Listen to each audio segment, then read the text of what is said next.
할렐루야. 이 새벽 주님의 은혜로 이 강구하는 자리에 나오신 여러분들에게 하나님의 흡족한 은혜가 있을 줄 믿습니다. 인도 설화에 대한 한 가지 이야기가 있어 전해드리면서 말씀을 시작하겠습니다. 어떤 말씀사 한 사람이 쥐 한 마리를 관찰하게 되었습니다. 그런데 이 쥐가 특별히 두렵고 많이 벌벌 떠는 때가 있었는데, 그것은 주변에 고양이 울음소리가 들리거나 고양이 인기척이 들릴 때 특별히 많이 벌벌 떠는 모습을 관찰하게 되었습니다. 한참 동안 쥐를 관찰하던 이 마술사는 그 쥐가 불쌍해지는 마음이 생겨서 그 쥐를 마술을 부려 변신하여서 고양이로 만들게 하였습니다.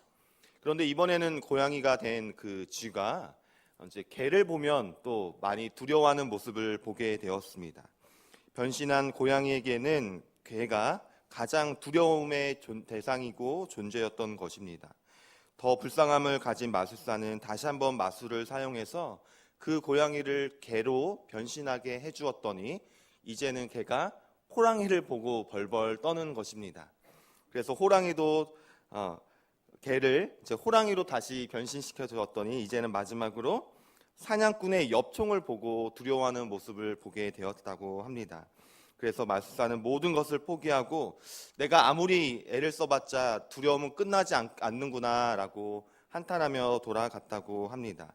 이처럼 우리가 어떤 지위에 오르고 얼마나 많은 것을 가지고 많은 것을 이루었느냐에 상관없이 우리 모두는 두려움을 가지고 있는 내적인 곰핍함과 마음을 가지고 있다는 것입니다.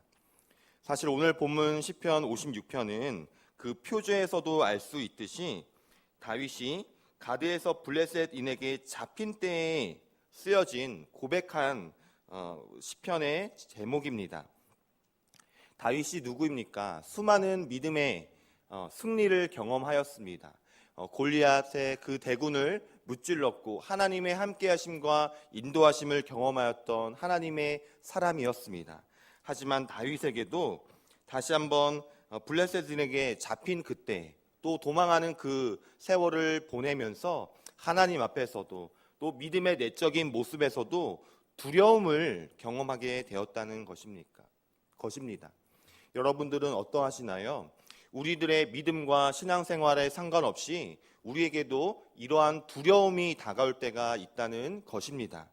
바로 그 두려움 앞에서 그것이 우리의 영적인 문제가 될 수도 있고요. 또 누구에게는 관계적인 문제가 될 수도 있고 사회적인, 가정적인, 또 자녀를 향한 나의 물질적인 여러 가지 우리의 삶에 놓여진 두려움 앞에서 우리가 그 두려움을 어떻게 이겨낼 것인지를 오늘 본문을 통해 살펴보고자 합니다. 먼저 다윗은 1절 말씀에 이렇게 시작합니다. 하나님이여 내게 은혜를 베푸소서라고 주님께 간구하면서 이 시편의 고백을 시작하고 있습니다. 은혜라는 단어는 사실 교회에 다니는 사람이라면 정말 많이 듣고 또 많이 사용하는 단어이기도 합니다. 은혜라는 말은 또한 하나님을 믿지 않은 사람들도 사용하기도 합니다. 누군가에게 도움을 받았을 때 혹은 어려움의 상태에서 생각지 못한 방법으로 해결을 받았을 때 은혜를 받았다라고 주님을 알지 못하는 사람도 사용하기도 합니다. 우리가 그리스도인으로서 은혜를 사모한다는 것, 어쩌면 우리에게는 너무 자연스럽고 익숙한 말이지만요. 우리가 은혜를 구한다는 것에는 두 가지를 진정으로 알고 믿고 있다는 것을 전제합니다. 먼저는 하나님께서 나에게 은혜를 주실 만한 분이라는 고백입니다. 그리고 나는 그분의 도우심, 그분의 긍휼이 필요한 연약한 피조물이라는 고백을 담고 있습니다. 하나님의 은혜 없이는 지금의 모습도 앞으로 나의 삶도 존재할 수 없습니다.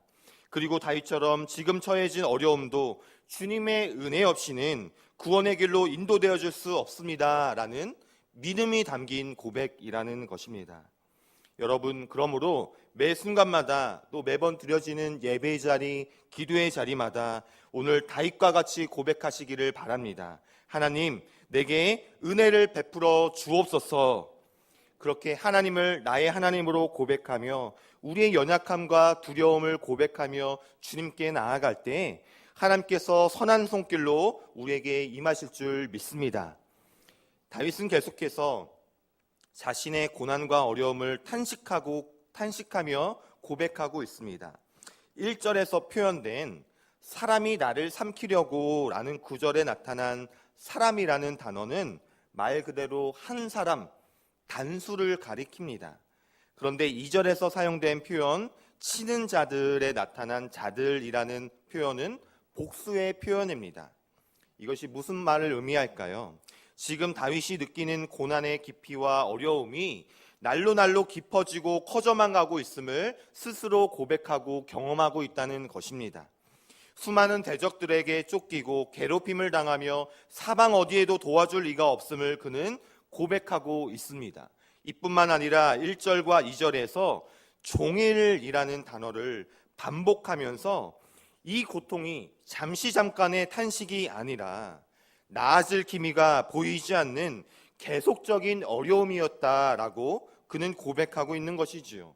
주님, 종일 나를 치며 이 사람들이 나를 압제하고 또 종일 나를 삼키려고 합니다. 그는 탄식하며 주님께 고백하고 있습니다.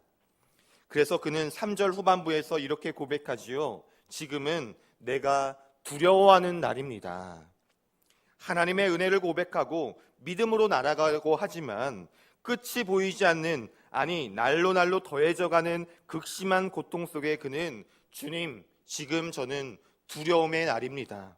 하나님, 저 두렵습니다 라고 다윗은 고백하고 있습니다. 지금 이 고백이 누가 하고 있다고요? 수많은 대군 앞에서 승리하고 골리앗을 무찌르고 믿음의 승리를 고백하였던, 경험하였던 다윗의 고백이 주님, 지금 저는 두려움의 날입니다. 그는 고백하고 있다는 것입니다. 하지만 이 고백에서 다윗의 고백이 멈췄다면 지금 우리가 알고 있는 믿음의 사람 다윗은 존재하지 않았을 것입니다. 이내 곧 다윗은 3절 후반부에서 이렇게 고백하지요. 우리 3절 전체를 다시 한번 함께 봉독해 보겠습니다. 시작. 내가 두려워하는 날에는 내가 주를 의지하리이다. 아멘. 주님을 의지하겠다는 이 고백은 이 3절과 함께 뒤에서 4절과 10절 그리고 11절 말씀에서도 계속해서 반복하는 다윗의 고백이었습니다. 하나님, 내가 이와 같이 두려운 날에 주님을 의지하겠습니다. 지금 저의 현실이 앞이 보이지 않고 두렵습니다. 어찌해야 될지, 어느 길로 날아가야 될지, 과연 어떤 모습으로 주 앞에 이 삶을 이겨낼지 두렵기만 합니다. 사방에 우겨썸을 당하고 이 고통이 언제 끊일지 잘 보이지 않습니다. 하지만 주님, 그럼에도 불구하고 주님을 의지하겠습니다. 그럼에도 불구하고 주님 바라보며 주님을 더욱 신뢰하겠습니다. 라는 다윗의 의지와 다윗의 믿음이었다는 것입니다. 그는 여기서 그치지 않습니다. 4절 후반부에 보면 그 말씀을 찬송하올지라 라고 그는 고백합니다. 하나님의 말씀을 다시 한번 붙잡으며 주님을 찬양하며 기쁨으로 나아가겠노라고 그는 주님을 향한 신뢰의 마음을 나타내고 있습니다. 여러분, 2019년 봄이 시작되는 이때에 여러분을 두렵게 하는 것이 혹시 무엇이 있으신가요? 다윗의 고백처럼 나를 삼키려 하고 잠잠해지기는커녕 날로 더해져 가는 것처럼 보이는 잠깐의 고난과 고민이 아니라 종일토록 나를 압제하는 것 같은 내적인, 외적인, 가정적인, 또 우리 자녀를 향한, 또 물질적인, 영적인, 관계적인 우리 삶의 자리에 존재하는 여러분이 지금 바라보고 또 경험하고 있는 두려움은 무엇입니까? 그 여러분 삶 가운데 자리 잡고 있는 오늘날의 영적 사울의 군대는 무엇입니까? 하루 이틀의 문제가 아니라 오늘 내일의 아픔과 기도 제목이 아니라 언제부턴가 계속되어지고 주님을 향한 감사의 고백마저 삼키려 하는 우리의 영적인 적군이 우리에게도 존재할 수 있다는 것입니다. 바로 그 두려움 앞에서 오늘 본문 속에 고백하는 다윗과 같이 믿음의 고백을 나아가는 저와 여러분의 삶이 되기를 바랍니다. 주님, 이 두려운 날에, 이 고난과 눈물의 날에 그럼에도 불구하고 주님을 의지하겠습니다. 다시 한번 주님 바라보겠습니다. 다시 한번 실신하신 주님의 말씀을 붙잡으며 찬양하며 주님 바라보겠습니다 라고 간구하시는 여러분이 되시기를 바랍니다. 여러분 기억하시기를 바랍니다. 믿음이 두려움을 이깁니다. 믿음이 우리의 모든 고난을 이길 줄 믿습니다. 그러므로 우리는 고백해야 합니다. 하나님, 이와 같은 날에 주님을 의지할 수 있는 믿음을 더하여 주옵소서. 그런 우리의 고백을 나타날 때 그 모든 두려움을 찬양과 또 말씀으로 이기게 하시는 주님의 영적인 힘을 경험할 줄 믿습니다. 그러할 때 그렇다면 어떠한 하나님의 임재와 역사를 다윗이 경험했을까요?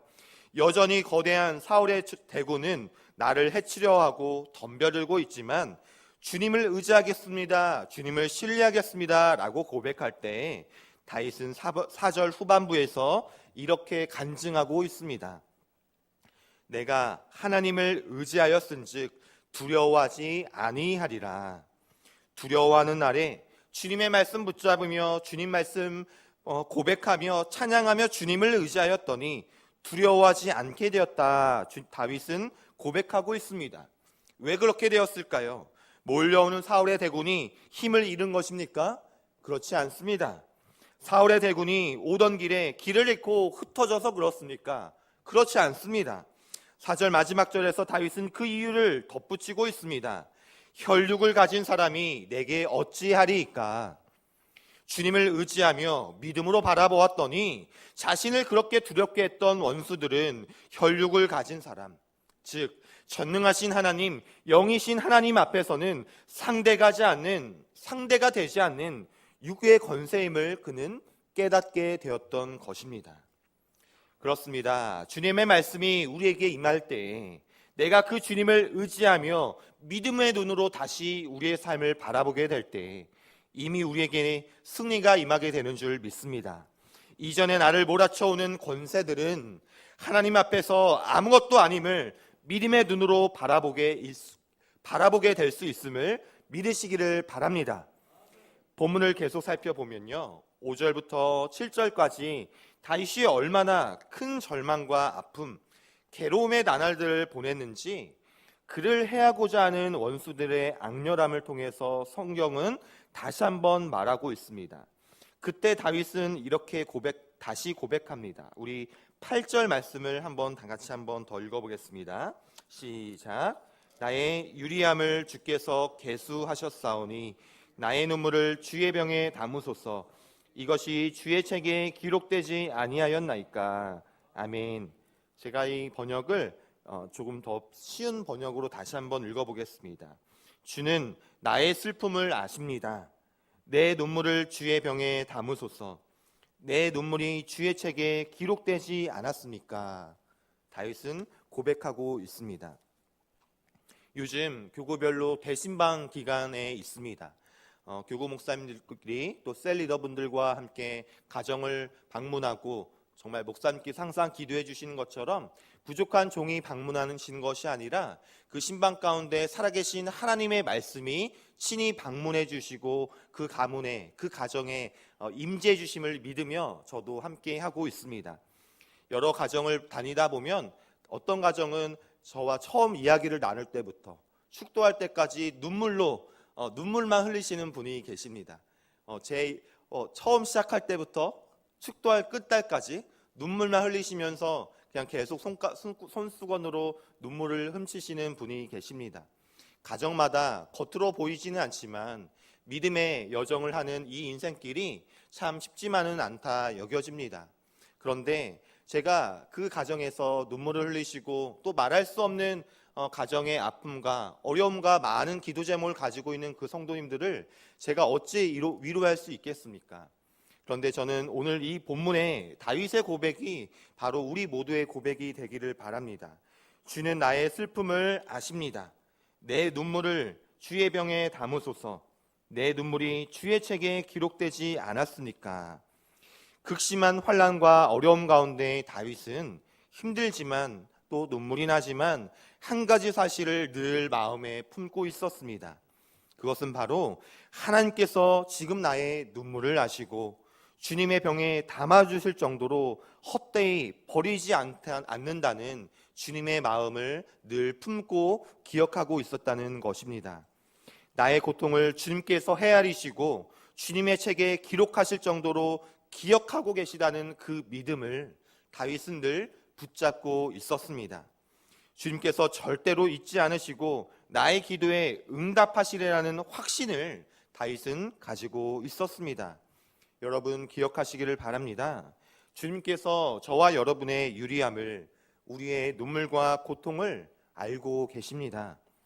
헤아리고 계십니다. 이해하고 계시고 공감하고 계십니다. 우리가 눈물 지을 때 주님도 말할 수 없는 탄식으로 함께 탄식하시며 성령으로 간구하시는 분이 저와 여러분의 성령 하나님이심을 다시 한번 마음에 새기시기를 바랍니다. 눈물병에 담아두시고 책에 기록해 두시며 기억하시는 분이 바로 우리를 사랑하시는 하나님의 마음입니다. 이렇게 주님을 의지하며 믿음과 확신을 가지고 나아간 다윗은 이제 9절에서 이러한 간증의 고백으로 마무리하게 됩니다. 9절 초반부에 보시면요, 내가 아뢰는 날에 라고 그는 고백하고 있습니다. 처음에 다윗이 무엇이라 고백했나요? 극심한 고통 가운데에서 3절에서 그는 지금은 두려워하는 날입니다. 내가 두려워하는 날에 라고 고백했던 그가 이제는 내가 주님께 아뢰는 날, 주님을 신뢰하며 간구하는 날, 주님의 신실하심을 확신하며 기도하는 날이 되었다라고 그는 간증하고 있는 것입니다. 그리고 그 믿음의 기도로 원수들은 물러가고 그는 한 가지 믿음의 사실을 더 깨닫게 됩니다. 우리 9절 전체의 말씀을 우리 마지막으로 다 같이 한 번 더 읽어보겠습니다. 9절 말씀입니다. 시작. 내가 아뢰는 날에 내 원수들이 물러가리니 이것으로 하나님이 내 편이심을 내가 아나이다. 아멘. 여러분, 아무리 큰 환난과 어려움이 우리 앞에 존재하더라도 하나님께서는 내 편이 되어주시는 줄 믿으시기를 바랍니다. 9월에 하나님께서 우리 편이 되어주십니다. 아무리 우리 앞에 많은 원수가 존재하더라도, 아무리 우리 앞에 인생의 높고 높은 시련과 절벽이 존재하더라도 그 모든 것을 창조하시고 모든 것을 아우르시는 하나님께서 내 편이 되어주시겠답니다. 그 하나님이 내 편이시기 때문에 우리가 부르짖으며 간구할 때 성령으로 응답하게 될 줄 믿으시기를 바랍니다. 말씀을 맺겠습니다. 인간은 누구에게나 두려움이 찾아옵니다. 많은 것을 이루고 많은 것을 가졌던 사람일지라도, 또 때로는 다윗처럼 많은 믿음의 승리를 경험했던 사람일지라도 누구에게나 두려운 날을 경험할 수 있습니다. 바로 그때, 그 두려운 날에, 환난과 눈물의 날에 주님의 말씀을 붙잡고 다시 한번 주님을 의지함으로 나아가는 저와 여러분의 믿음이 되기를 바랍니다. 그러할 때 주님이 내 편이 되어주셔서 우리 앞에 놓인 영적 사울의 군대 앞에서 믿음으로 두려움을 이겨낼 수 있도록 우리와 함께 해주시는 은혜가 저와 여러분에게 있기를 주님의 이름으로 바랍니다. 기도하겠습니다. 하나님 감사합니다. 다윗의 고백처럼 때로는 우리의 삶이 두려운 날임을 고백합니다.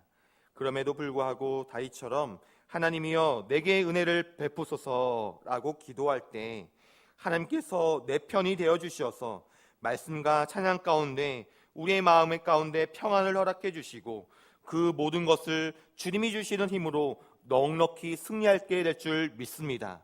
두려운 날에 내가 아뢰는 날이 되게 해주시고 주님을 신뢰하고 간구하게 되는 믿음의 날을 경험케 하여 주옵소서. 이 모든 기도와 간구를 예수 그리스도의 이름으로 기도드립니다. 아멘.